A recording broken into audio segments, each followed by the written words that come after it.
Hallelujah. Thank you, Governor Lamont, Connecticut, and its 169 towns just dodged a bullet.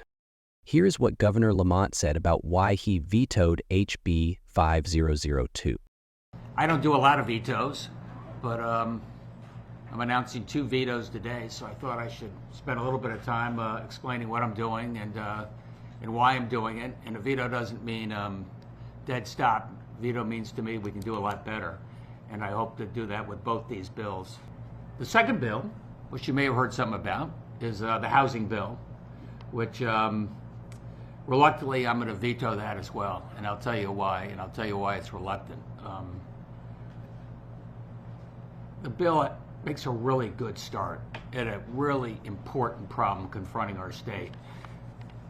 Again, when it comes to job, when it comes to economic growth, when it comes to opportunity, when it comes to affordability, a lot of that comes back to housing.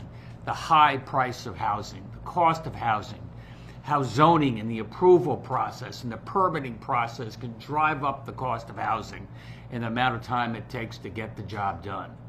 And we pay a terrible price for that in this state. That said, we've made real progress in the last 5 years as well. I mean, number of building permits is up 30, 40, 50%. We're growing in that sense. I know you're thinking, oh boy, all the growth is in our 8 biggest cities. Not true at all. There's growth extended all across, from our smallest towns to our biggest cities, depending where. It's lumpy growth, but that's what we got to continue to build on.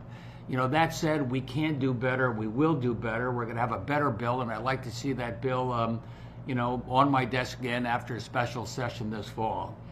I think for the housing to continue growing successfully, it has to be led by our towns. It has to be led by our first selectmen. It has to be led by our mayors. I just don't think it works if it's us against them. A little bit, that was their sense when they looked at this bill right now. I think one of the sections that they worried about, and I did as well, is what they call fair share, where sort of outside consultants came in and told towns, this is the amount of housing you have to have town by town. It used to be towns take the lead. We're going to ask each and every one of the towns. We've done it before, over 5 years, but their plans for the next 5 years are sort of general. We want them to be very specific about where they want that housing to go, the diversity of housing. We'll obviously give preference to those that are in transit-oriented districts and build along the post road, places where you can make a big difference. If you can accelerate that, do that as of right, we'll be right there with you. We'll be right there with you when it comes to sewer and water. We'll be right there with you when it comes to transportation. We'll be right there with you in terms of some relief on 830G towards a moratorium if you make it easier to build. And I want you to take the lead. I want mayors and first selectmen to take the lead. They're going to be at the table with us over the next 90 days. So we try and work on this really important bill that Jason and Bob put together, had some, not bipartisan support, but had some pretty good support. I think we can make it better. And I think the only way to really make it work is if you have buy-in from the local communities. And I think the vast majority of those communities want to do the right thing. I'm looking at the building permits here. You'll see how much they have grown, over the last 5 years, and what we can do going forward to make sure we make a difference there.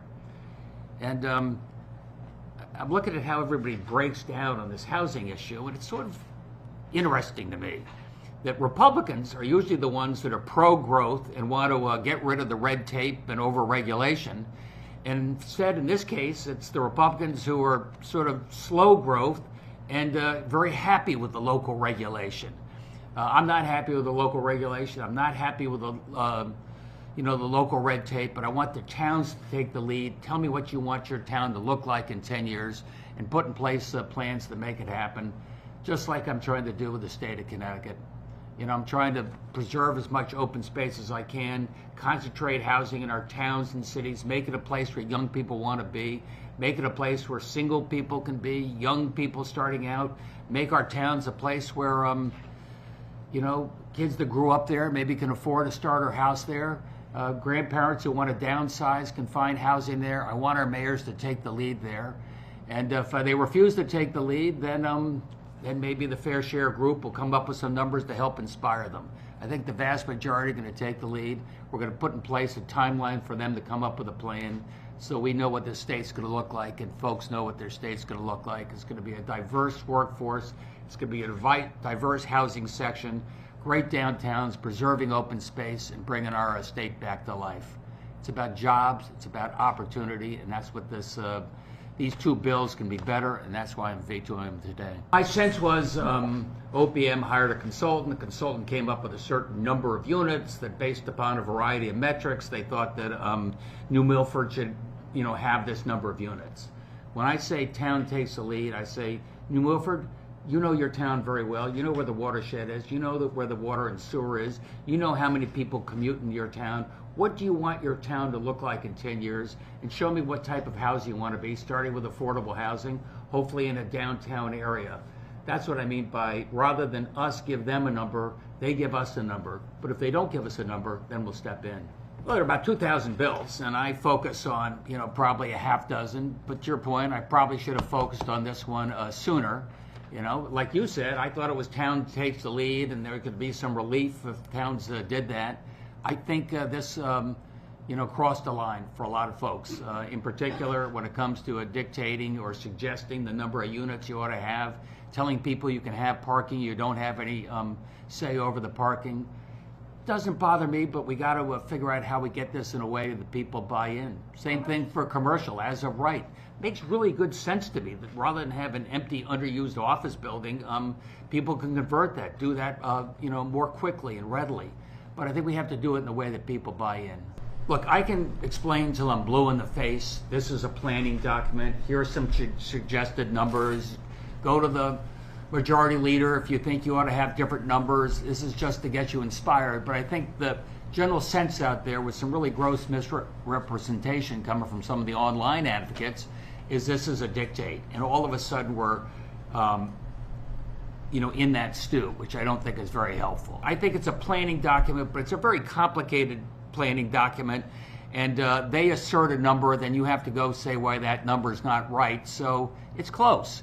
I want the towns to take the lead, and I can read you the towns that are taking the lead. It's concerned about getting the job done. If I've got 169 mayors and first selectmen who are pretty angry and saying, I don't want to play in this thing, I can try and explain till I'm blue in the face that these are suggested numbers. You can contest the numbers. I can say, look, we can fix the parking thing if you have a unique situation on the Green in Guilford.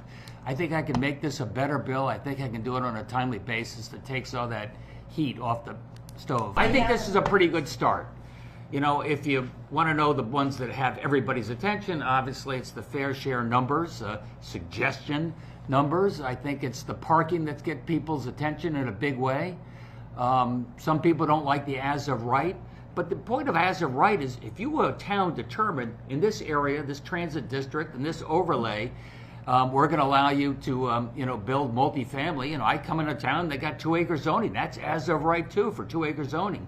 But that allows you to build faster and a lot less expensively to make everything going through a torturous public hearing. Commercial as of right makes some sense to me, but it's probably better to get buy-in from the local communities on that. The parking thing is tricky. If you're in a transit-oriented district, that's probably different than if you're in Bark Hempstead on Main Street. So we just got to figure out how you can tailor it a little bit to the community. I've had good conversations with the legislative leadership. And I think we'll be able to sit down and get something done. If there's a will, there's a way. They're a little discouraged. They put a lot of time into this bill right now and wishes we were rubber stamping it, but I think we can make it better, and we will, especially if we work together. So everybody knows what the 3 major objections are, and I'd say fair share and those numbers, those suggested numbers, are probably the biggest red flag that is scaring mayors and first selectmen. That's the one I really want to show that I want you to take the lead.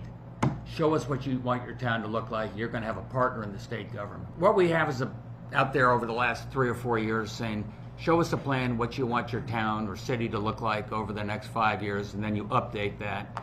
That's been a little hit or miss. We're going to make that a lot more specific and then be able to say, this is the support we can provide you. Work with the COGs, get them some of the technical support they need, so especially the smaller towns aren't left high and dry. My preference, Paz, would be able to convince Rudy Marconi, this is a good thing for Ridgefield. I hope you take the lead on it. And if you take the lead on it, we'll be very favorably disposed. Do I dictate it from on high? Something we can, negotiate, but I prefer working town by town. Yeah, remember in these towns that 1 acre zoning is dictated by the town, of course, not dictated by a committee in Hartford. You want my priorities? Yeah. Fair share is make or break. If you're going to dictate or suggest or imply a certain number of units, I don't think that's going to work for me. When it comes to parking, I think we can reach a compromise, in and around transit districts or non-transit districts. Commercial as of right, I think it makes a certain amount of sense. I'd be willing to compromise on that. But if CCM says, hell no, we're going to fight this like hell, then probably I'd sit down and see we have to make a change. I want mayors and first selectmen to be on board. I want them to be vested in this solution. I can't, if they don't believe in the process, we're not going to make any progress. I can dictate and make as many laws as I want. I think there's a lot of willingness from them to get them at the table and included. I think the biggest objection is the fair share numbers. I think if I make an adjustment on that and say we're following your lead on those numbers, we'll sign off. I mean, if all you have is 5 units next to a swamp, we'll probably not be that happy. But if it's a good, honest effort to do that, we'll be their partner going forward. I think that brings a lot of folks who have been, look, like they said, there's a lot of misinformation out there. It's just overwhelming. That's the world we live in right now. But I think we can give people confidence we can get this right. We can have a lot more freedom of movement. I can work with the leaders. I don't have 187 legislators, each with a different point of view. We started doing that, and then a lot of folks started coming in with different ideas. Let's put it that way. I'm happy July as well. The state Senate said I think September is a better date, and give us an extra couple of months doesn't seem bad. So you see it as a surrender to the town, Well, and I don't. Most of them have already come to the table. Now we're going to get a lot more specific and come forward. Like I said, show me what you want your town to look like. Show me where you want the diversity of housing. Show me the transit-oriented district. Give me an overlay, and we'll be right there as your partner. We'll be right there with your partner when it comes to transportation and the utilities. Maybe some relief on 830G, which we had in the last bill.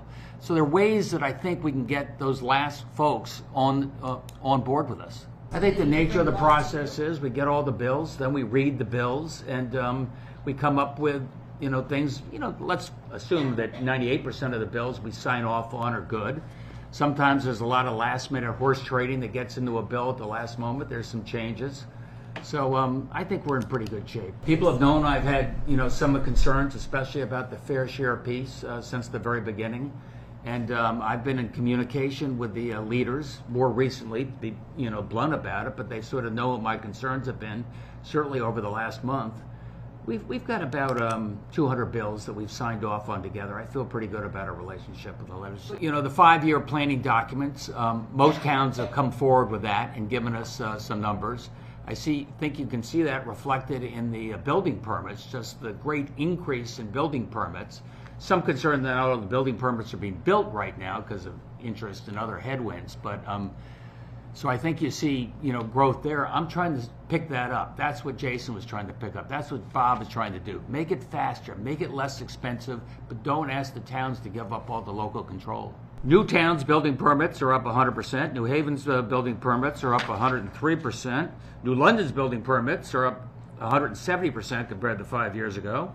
Wilton is up 384%. So it's not like these, let's say the stereotype of the suburban town is, hell no, not in my backyard. It's different, Chris, town by town. And the vast majority of towns are adding on units at their pace where they want it to go, and I salute them for it. Those smaller towns that are different, where there's no place to build, there's no transit-oriented district, they've got to be treated in a different category. But I'll tell you, even those smaller towns, they want a place for their teachers to live. They want a place where their kids can start. There's always an opportunity to have, 6 or 8 units in a couple of places in those towns. This is what I've got right here is just building permits. I think it's one criteria for success. As you know, we've doubled the amount of money going into affordable housing, so we have more affordable housing being built as well. But you're right. I want a diversity of housing. I want affordable, I want supportive, I want workforce, I want places where seniors can downsize and hopefully do it within their own community. If you don't want to come up with a plan, there's a fair share group that has hired a consultant. They've looked at what they think is a reasonable number of units for you to consider. So if you don't want to step up, we'll step up on your behalf. If you don't want to build anything, you want to, stop, there's something called 830G that will encourage you to get more built there. But that's the small minority. That's the minority of towns. Depends on the part of the state, but I think there's a lot of truth to that. You know, all the folks down there in Fairfield County and sort of along the shoreline are all quoting about this dictate, this heavy-handed fiat, and you know, my way or the highway. So that message has gotten out there. We're going to come forward with a better bill, contradicts all those misrepresentations out there. Not be ambiguous, be clear. Your town is taking the lead. We're there as your partner to help you take the lead and get it done. We had real progress the last 5 years, but we're just getting started. Look, that 169 crowd, or you know, the veto crowd, they don't have any solutions. They don't have any constructive alternatives. They're just saying, hell no. I'm not going to win them over.